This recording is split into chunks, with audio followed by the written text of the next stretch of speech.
우리가 대화를 할 때 서로 이 소통을 하기 위해서는 그 양과 질의 수준이 맞는 그런 경륜이 필요합니다.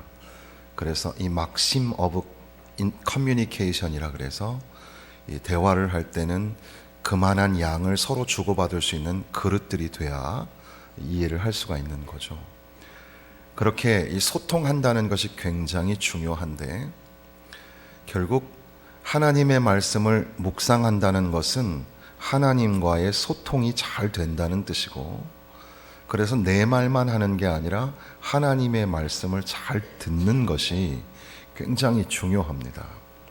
이 소리, 듣는다는 것, 이것을 함께 묵상하기를 원하는데, 크게는 이 묵상하는 것 자체가 묵상하지 않으면 묵상당한다는 말이 있습니다.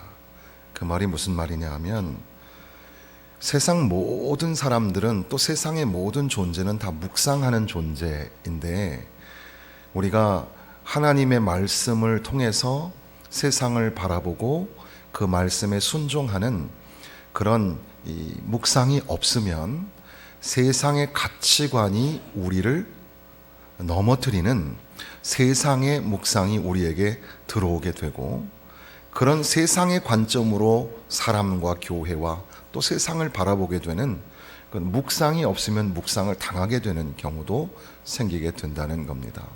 그래서 우리가 깊이 하나님의 말씀을 듣는다는 것, 이것이 상당히 중요한데, 오늘날 시대는 이 성경, 하나님 말씀에 대한 해석이 소위 해석학의 르네상스라고 할 정도로 해석하는 게 누구에게나 열려 있습니다.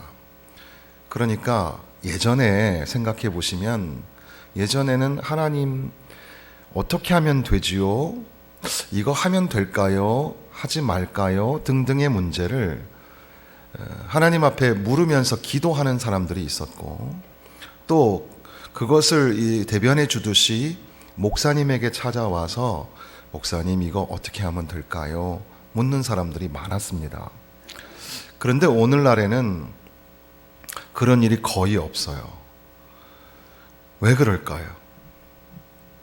왜냐하면 그만큼 그 예전의 목사님들에 비해서 오늘날 목사님들이 실력이 부족해서일까? 아니면 존경을 받지 못하는 사람들이 되어버린 건 아닐까? 뭐 그런 생각도 하기는 합니다만은, 오히려 성경에 관하여 저마다 자기 해석이 다 있어서 전공자에게 맡겨주어야 하는데 본인 스스로 해석할 수 있는 기구를 가지고 있으니까, 실력을 가지고 있으니까 그래서 해석을 하는 경우도 있을 것이고, 사실은 하나님의 뜻하고 내 뜻이 안 맞을까 봐, 그리고 어떤 경우는 하나님에게 묻기도 전에 자기 먼저 다 해버린 경우가 많죠. 그러니까 들을 수 있는 기회와 시간, 그런 신앙적인 영적인 여유가 없는 거죠. 그래서 하나님과 소통하지 못하니까 하나님의 뜻대로 살아들이지 못하는, 그래서 오늘날 성경은 칭송과 경배의 대상은 맞습니다. 하나님의 말씀. 그런데 정작 하나님의 말씀을 듣고 순종하느냐, 하나님 말씀을 진짜 순종하고 실천하느냐, 그건 별개의 문제였다는 겁니다. 그래서 하나님의 말씀을 들으려고 이렇게 많이 모여서 하나님의 말씀을 듣는데도 불구하고 하나님의 말씀을 진짜 순종하고 계시는가? 이거는 또 다른 문제가 되어버렸다는 겁니다. 왜 이런 일이 생겼을까? 시대적으로 보면 오늘날에는 오히려 말씀이 많은데도 불구하고 말씀이 부재한 시대라고 합니다. 왜냐하면 말씀을 전하는 설교자도 깊이 있는 말씀을 전할 그런 이 학문적인 또는 이 하나님의 말씀을 묵상하는 여유를 갖지 못하기 때문에, 그래서 소위 목사님들이 여러 가지 이야기를 많이 했는데도 불구하고 그 안에 신학이 담겨 있지 않고 영성이 없다고 말을 하는 겁니다. 한편 성도들도 스마트폰만 켜도 그리고 인터넷만 접속해도 수많은 이야기들을 들을 수 있기 때문에 너무 많은 이야기들 속에 하나님의 말씀을 찾지를 못하는 겁니다. 오늘날 진리의 부재라고 말을 하는 포스트 모더니즘은 크게 진리는 없다는 겁니다. 가장 근본적인 진리는 없다는 거죠. 그러니까 진짜 이야기, 오늘 삶에 우리가 필요한 진짜 이야기는 없어. 그런데 모든 이야기는 다 용납이 돼. 이게 오늘날 세상이에요. 그래서 이야기는 되게 많아요.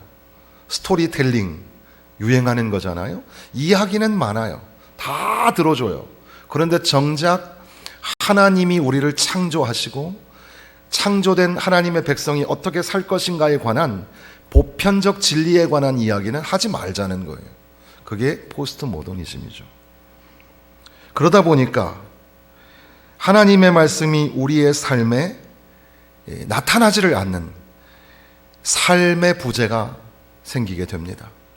그러니까 하나님의 말씀은 예배당에 와서 또는 종교적인 행사를 할 때만 필요한 거지, 실제 내 삶에서 하나님 말씀을 어떻게 지킬까 고민하고 그 사투를 벌이는 시간이 없다는 겁니다. 그러니까 하나님 말씀이 부재하니까 하나님 백성으로서 이 땅에 살아가는 통전적 소명도 상실해 버립니다. 좀 어려운 말인데 쉽게 말하면 우리가 선교하는 삶을 살아야 되는데 선교의 삶을 망각하고 있는 거예요.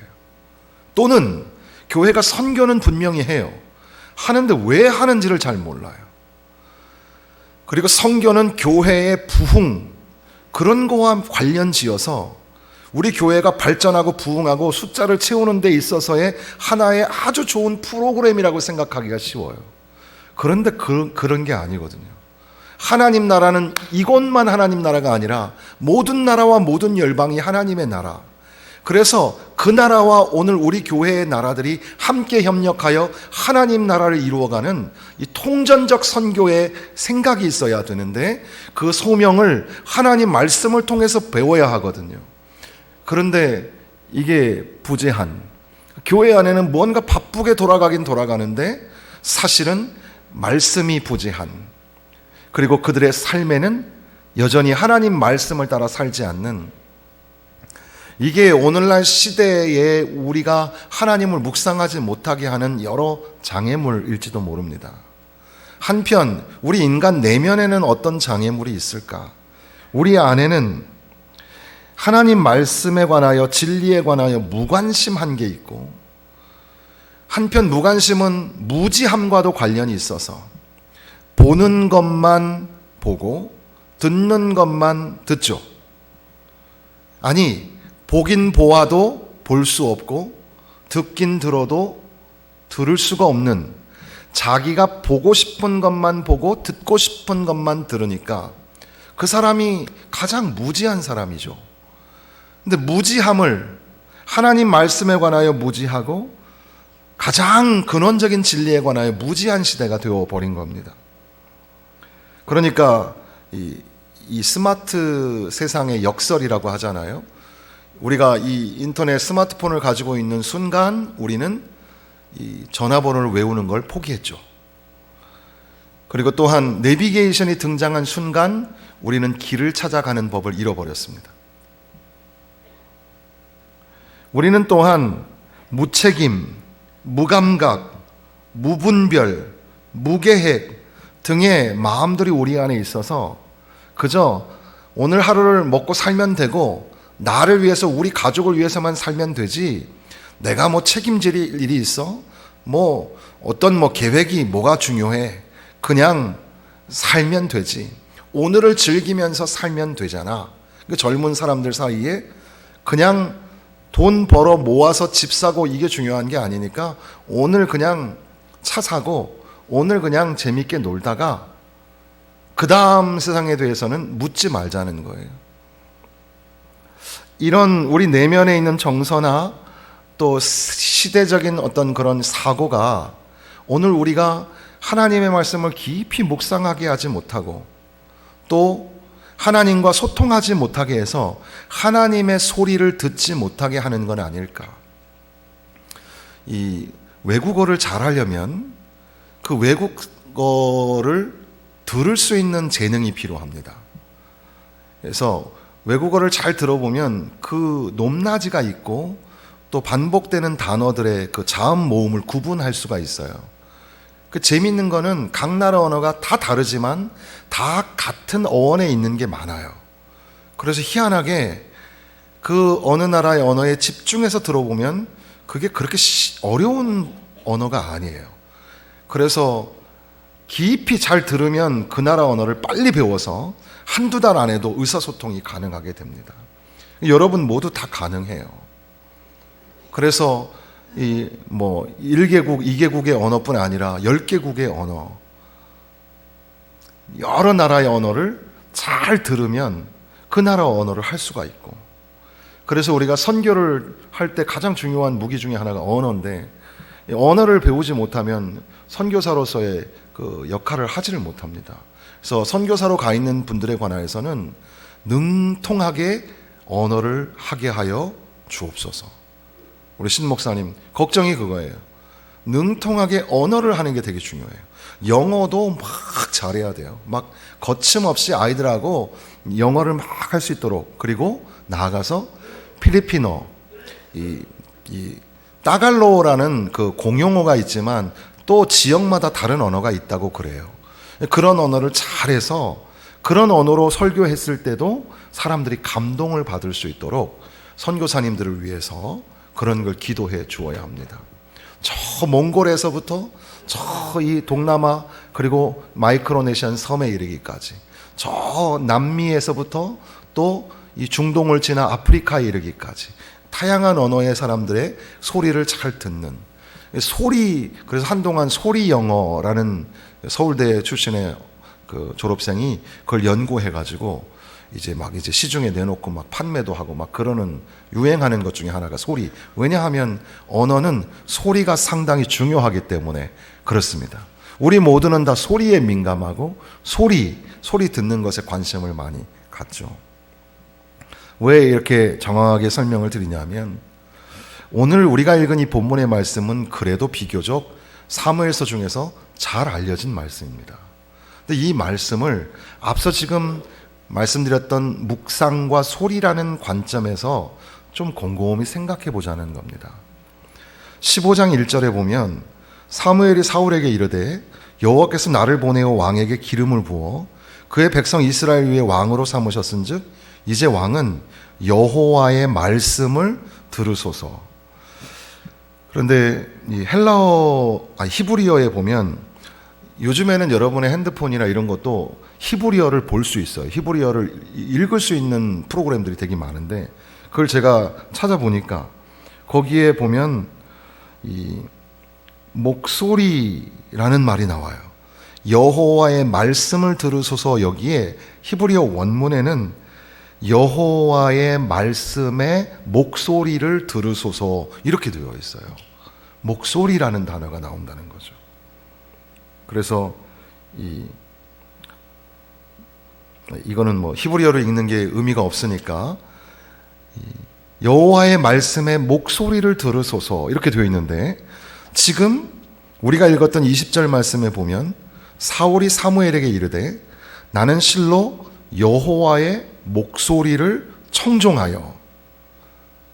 그러니까 사울은 사무엘에게 말하기를 나는 하나님의 목소리를 들었는데요, 이렇게 말하고 있는 겁니다.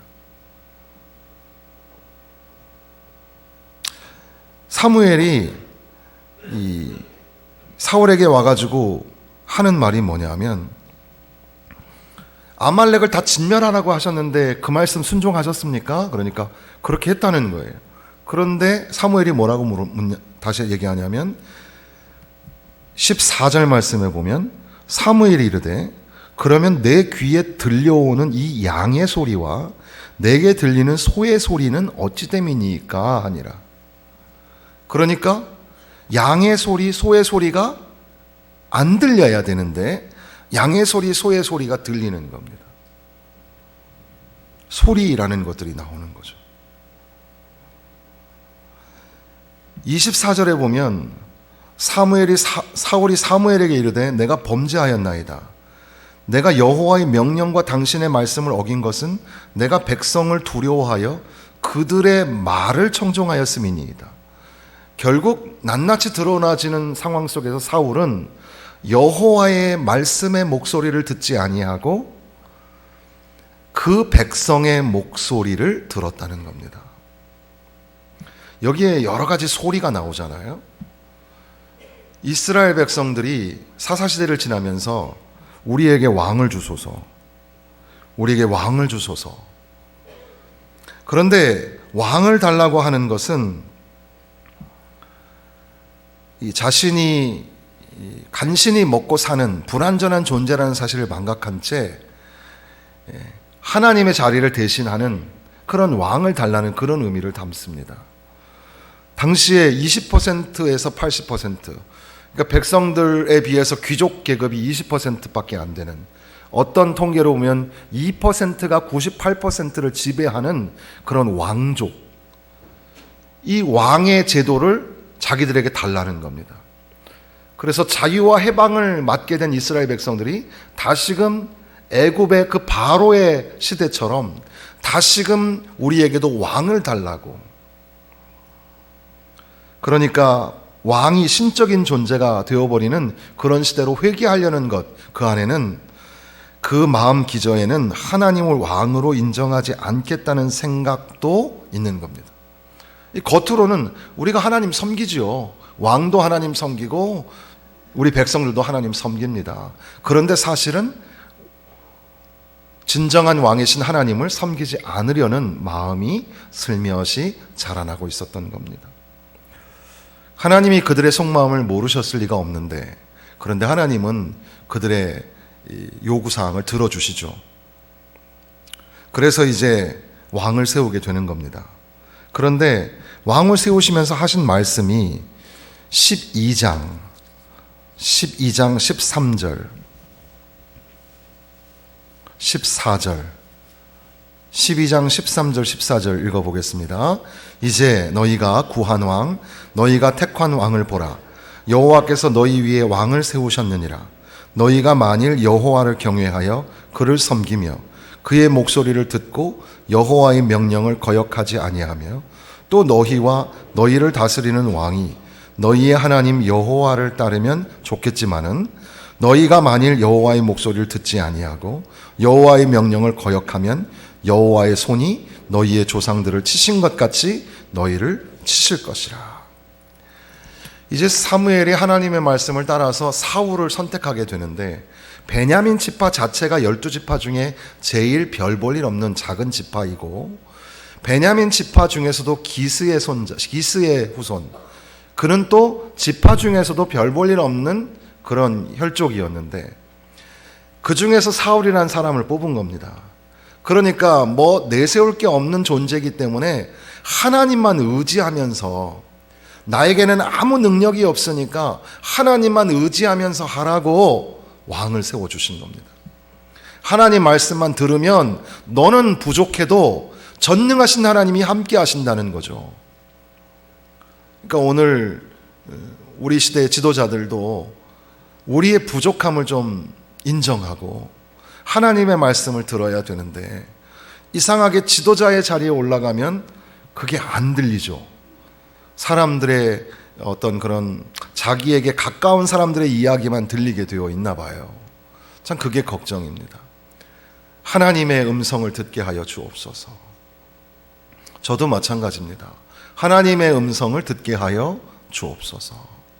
하나님 앞에서 아무것도 아닌 존재라는 사실을 제발 망각하지 말고, 하나님 손에 붙들린 바 된 너는 연약한 존재라는 사실을 잊지 말고, 그래서 하나님이 백성들에게, 자, 너희에게 세운 왕인데, 왕이건 백성이건 하나님의 목소리를 듣고 청종하면, 그러면 삶의 길이 열리지만, 이 하나님의 목소리를 듣지 아니하고 거역하면 너희를 치실 것이다 경고하셨거든요.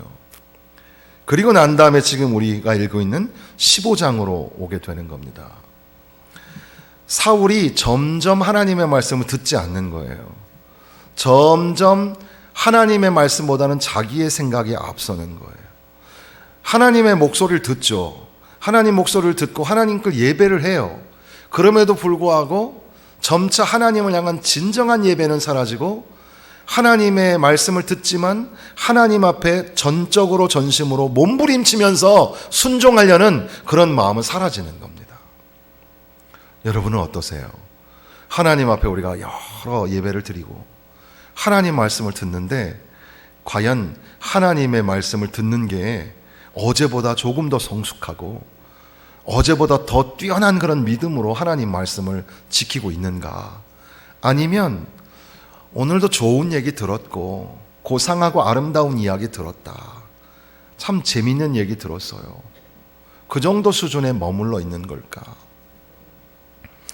어떤 분은 이제 제가 인용하는 글의 내용이 자기가 읽은 책의 내용과 비슷하면 거기서 은혜를 받는 사람도 있고, 어떤 분은 중간에 나왔던 노래, 그 노래의 감명을 받아가지고 은혜 받았다고 이야기하기도 하고, 또 어느 날은 좀 뭉클하게 좀 다가오는 그런 말씀이 있잖아요.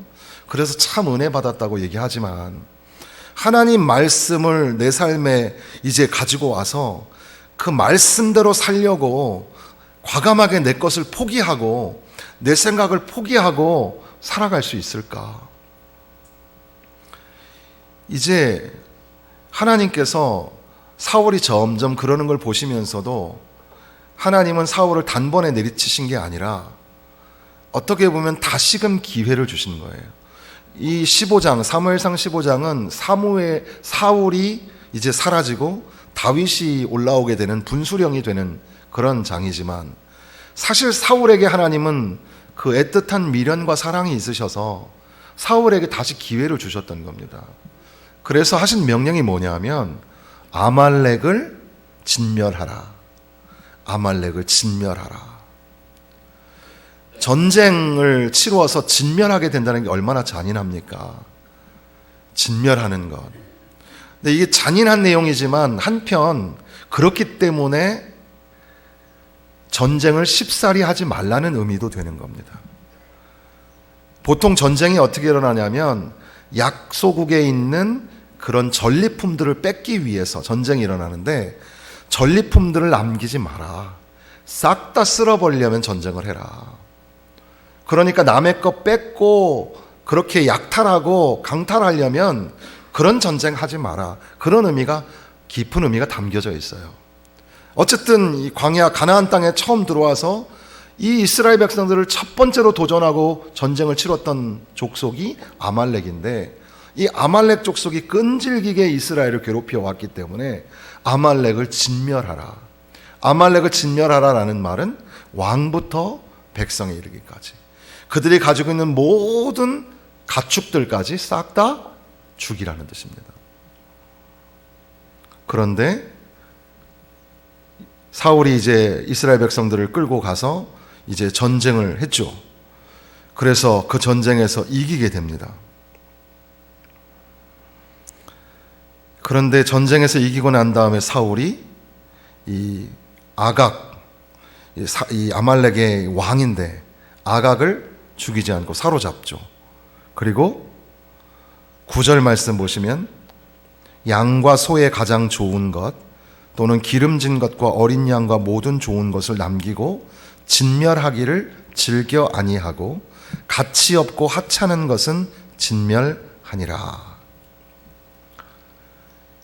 이렇게 하나님 앞에 이 거룩한 전쟁, 하나님의 말씀에 전쟁하라 하시는 전쟁은 하나님 앞에 드리는 제사, 예배와 밀접한 관련 속에 있었는데, 하찮은 것만 진멸했다는 뜻은 오히려 하나님 앞에 예배하면서 병들고 하찮은 것만 하나님 앞에 제물로 올려드렸다는 뜻이 되는 겁니다. 이토록 사울은 하나님의 말씀에 순종하여 모든 걸 진멸하면 되는데, 그런데 하나님 목소리를 듣지 아니하고 백성들의 소리를 듣는 겁니다. 사울과 백성이 즐겨 아니하고 라는 말이 나오죠. 사울만 그런 게 아니라 백성들이 다 동참했다는 거예요. 그러니까 사울이 하나님의 목소리를 듣지 아니하고 백성의 목소리를 들었다는 사실입니다. 하나님의 목소리를 듣지 아니하고 자기 내면에 주장하는 소리를 듣고 있는 겁니다. 그래서 어떤 학자는 진멸해야 될 아말렉이 저 바깥에만 있는 게 아니라 내 안에 사울의 내면 속에 아말렉이 있었다는 거죠. 그것을 진멸해야 되는데 그것을 깨부수지 못하는,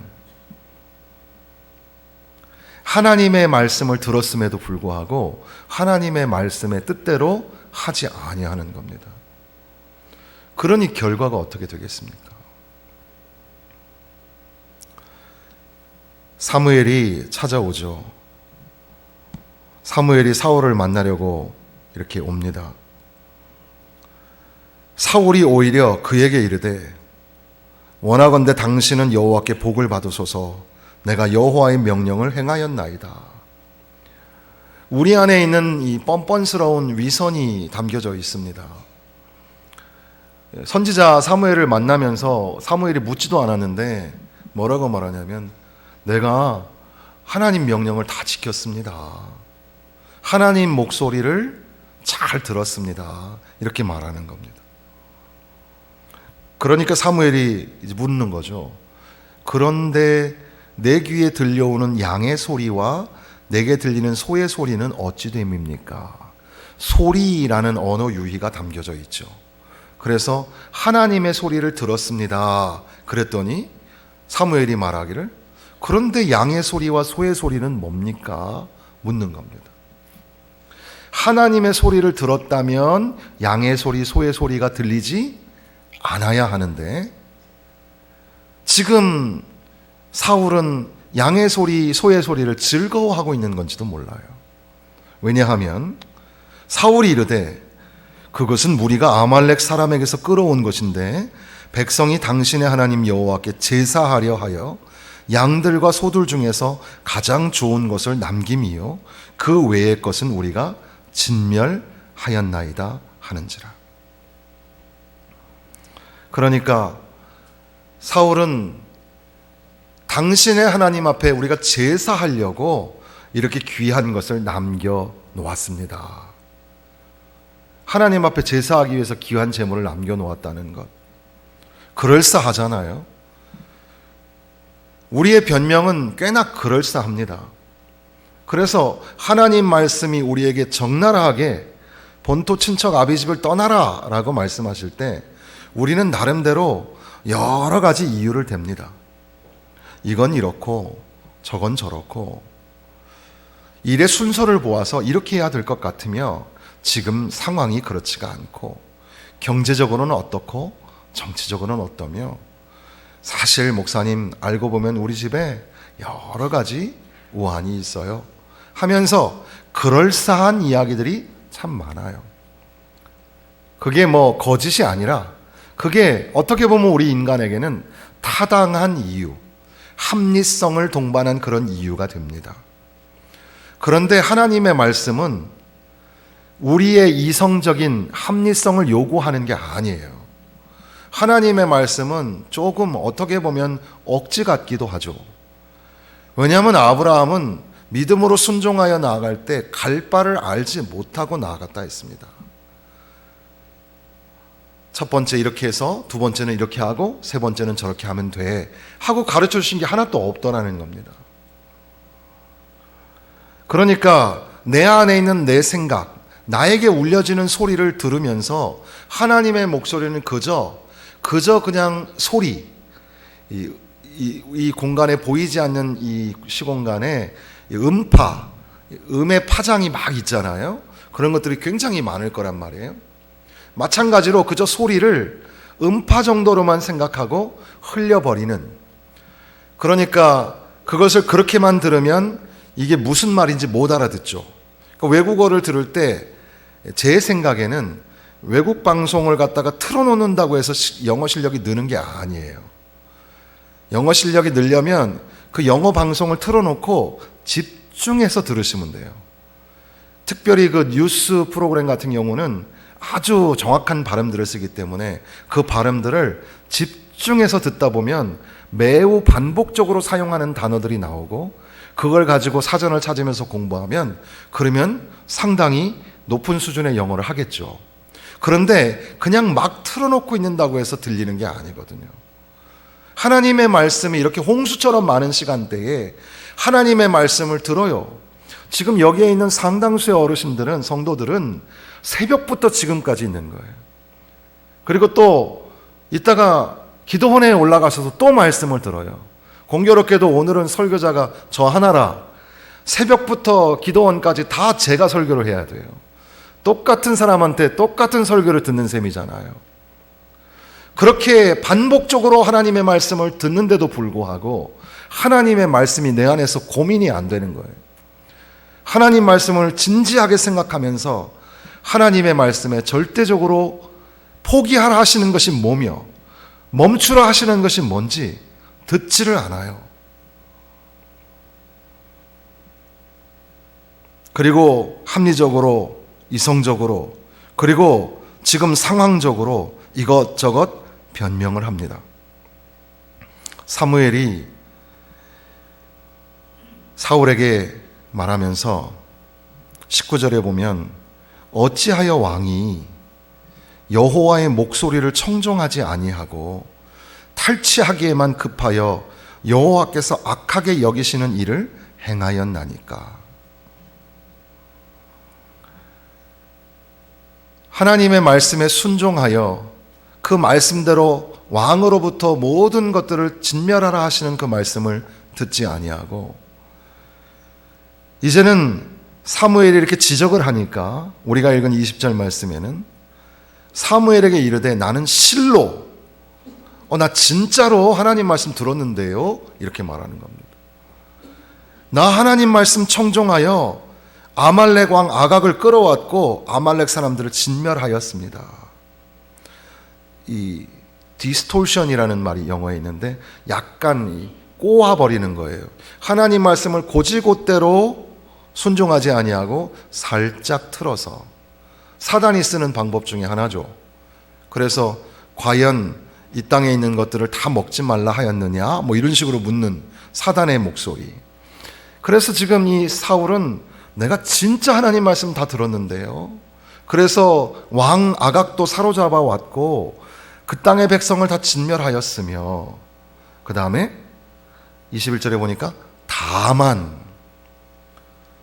20절에는 실로, 진실로라고 말하고 21절에는 다만 마땅히 멸할 것 중에서 당신의 하나님 앞에 제사하려고 양과 소를 끌어왔나이다.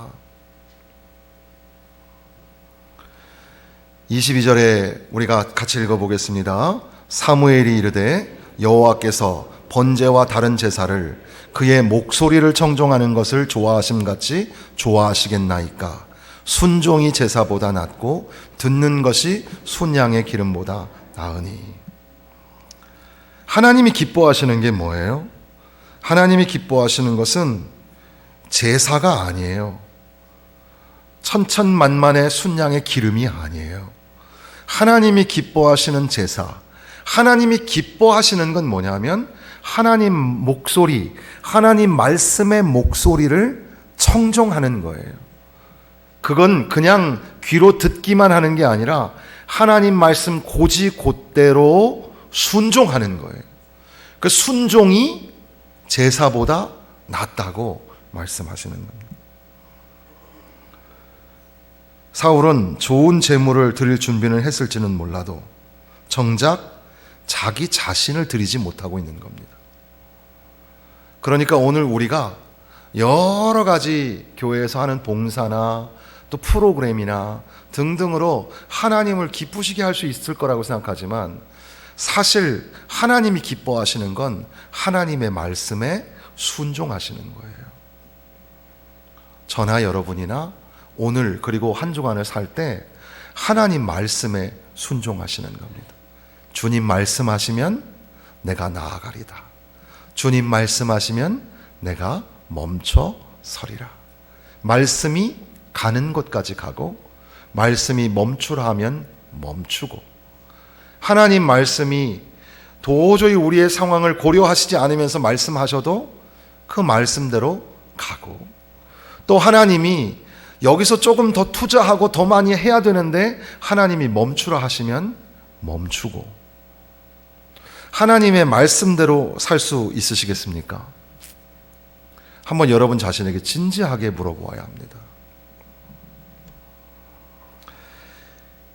결국 앞서 읽었지만 사울이 이 말을 듣고, 이제 하나님이 당신을 버리셨다는 사무엘의 말을 듣고 회개하면서 내가 범죄하였나이다, 내가 여호와의 명령과 당신의 말씀을 어긴 것은 내가 백성을 두려워하여 그들의 말을 청종하였음이니이다. 사울이 자기의 왕위를 놓칠까봐 하나님의 목소리, 사무엘 선지자의 목소리를 듣지 아니하고 사울이 백성의 목소리를 듣고 자기 내면의 이성의 목소리를 들으면서 하나님의 목소리를 거역하였던 것, 이것이 바로 사울의 큰 죄가 된 겁니다. 이제 하나님께서는 사울을 버리십니다.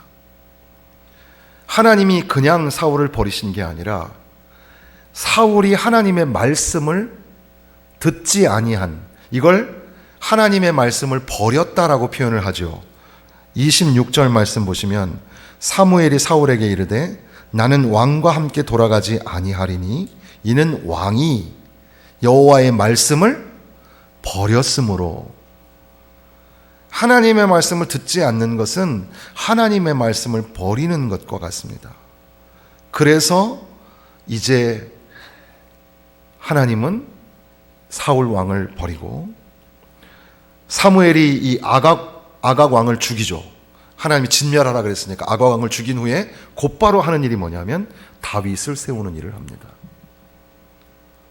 하나님의 긍휼과 자비로 오늘 우리에게 사울에게 주셨던 것처럼 또 다른 기회를 주셔서 너 하나님 말씀대로 살아야 돼.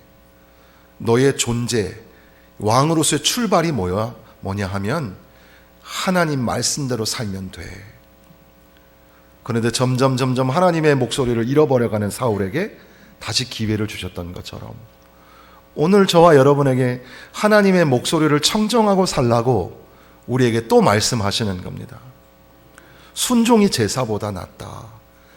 갈 바를 알지 못하고 나아가는 아브라함이 본향을, 나아가 더 큰 유업을 주실 그 본향을 바라보면서, 내어다보면서 그렇게 외국인과 나그네로 사는 것을 자처하였던 것처럼 믿음으로 순종하는 삶을 살라고 우리에게 말씀하십니다. 그 말씀을 우리가 듣고 이제 우리가 이 예배당 문턱을 이제 건너서 세상으로 갑니다.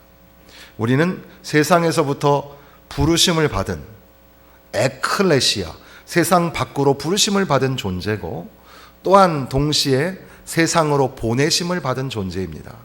이제 다시 이 주일 예배를 지나고 세상으로 돌아갑니다.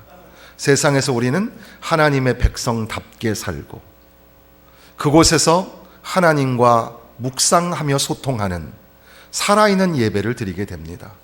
그러니까 묵상은 하나님 말씀을 연구하는 것 또는 조용히 앉아서 기도하는 것만이 묵상이 아니라 하나님의 말씀을 어떻게 지킬 수 있을까 처절한 사투를 벌이는 삶의 현장이 진짜 묵상이고 거기가 바로 살아있는 예배의 장소가 될 겁니다. 바로 그곳에서 하나님이 도전하시는 말씀에 뭐라고 말씀하시든지 듣겠습니다. 순종하겠습니다. 순도 100%, 그저 적당히 지키는 것이 아니라 하나님 말씀대로 한번 살아보겠습니다. 그리고 다음 주에 오실 때 깨지고 멍들고 다치고 그렇게 오셔도 돼요. 눈물 뚝뚝 흘리면서 오셔서 하나님 말씀대로 살라고 하다가 다리도 부러지고 멍도 들고 매도 맞고 속상하게 왔어요. 주여 다시금 힘주세요.